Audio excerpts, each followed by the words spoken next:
Nagbigay na ng hanggang April 10 na ultimatum ang Department of Information and Communications Technology or DICT sa mga creator ng online game na Roblox para plansahin ang kanilang child safety measures. Pinulong hapon ng DICT ang ilang stakeholders at iba pang ahensya ng gobyerno kaugnay ng posibleng pag-ban sa laro sa Pilipinas. Kasunod ito ng mga natanggap na report tungkol sa ilang illegal activities ng mga mismong naglalaro ng Roblox, kabilang ang child exploitation.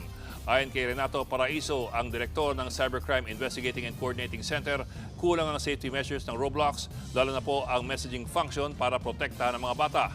Nakikipagpulong naman ng creators ng Roblox sa ahensya sa April 7, 3 araw bago ang ipinataw na deadline ng DICT. Actually, kung ma-move or masususpend or talagang ililift natin yung execution ng ban nila on April 10 is totally dependent on the actions of Roblox. Sila ho ang may control do sa kapalaran nila dito sa Pilipinas.